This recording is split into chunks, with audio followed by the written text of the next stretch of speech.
babae kaya ako ng tama.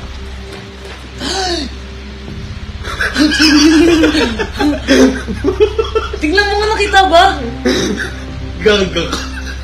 Nakita ba? Yan muna, tapos Nakita nyo? Tingnan mo nga! Tingnan mo nga, nakita ba guys? Wait lang, babay na. Kamakailan lang, kumalat sa social media ang isang maikling video clip mula sa live ng sikat na aktres at beauty queen na si Herlene Budol. Ano kaya ang nakita ng mga netizens kay Herlene Budol, at bakit pinagkaguluhan ito sa social media? Tara, alamin natin ang buong detalye. Panoorin ang buong video. Kumusta mga idol? Mayroon naman tayong bagong chika sa inyo. Bago yan, welcome sa channel ni Mr. JV. Nagsalita na si Herlene Budol, matapos makontroversial ang kanyang Facebook Live noong April 8, 2024. Ipinahayag niya na ito ay bahagi lamang ng isang pagkakamali at hindi sinasadya. Ngunit, hindi nawala ang pambabatikos mula sa netizens. Marami ang nagpahayag ng kanilang opinyon, may mga nagsasabing walang respeto sa sarili si Herlene, samantalang ang iba na may nagbigay ng suporta sa kanya. Sa nasabing video, tila masilipan si Herlene nang tumayo siya mula sa kanyang kinauupuan. Nagulat si Herlene Budol sa pangyayaring hindi niya sinasadyang mangyari habang siya'y naka-live. Nakalimutan niyang wala pala siyang suot pang ibaba nang bigla siyang tumayo pagkatapos niyang kumain. Sa kanyang pahayag, sinabi ni Herlene na kakauwi niya lang daw nila galing sa trabaho, kaya't nakaayos pa siya at naka-makeup. Gayunpaman, tila nakalimutan niya ang pangyayari at nag-live habang kumakain ng kanyang hapunan. Bagamat hindi malinaw kung may suot itong underwear o wala. Ngunit, sa kabila ng pangyayari, idinaan ni Herlene sa tawa ang nangyari. Hindi agad nakabalik sa kanyang kinauupuan si Herlene at mababakas sa kanyang mukha ang pangamba.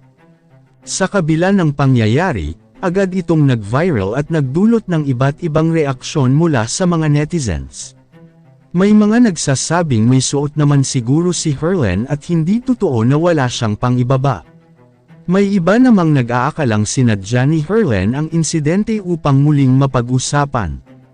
Sa pagtanggap ni Herlene sa mga komento, nilinaw niya na may suot siyang panty ng oras na iyon.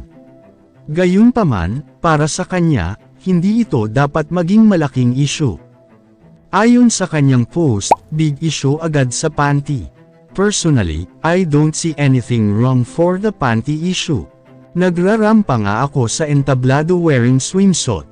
Halos abot hanggang langit nga hugis ng swimsuit ko, tapos ito panty lang. Well, it's part of human error and always remember mistake is part of human being. Sa kabila ng mga batikos, hindi nawala ang suporta mula sa kanyang mga tagahanga. Marami ang nagpahayag ng kanilang suporta sa pamamagitan ng social media at iba't ibang plataporma. Naglabas na rin ng pahayag si Herlene Budol sa kanyang Facebook post noong April 8. Sinabi niya na ito ay bahagi lamang ng isang pagkakamali at hindi dapat maging malaking issue.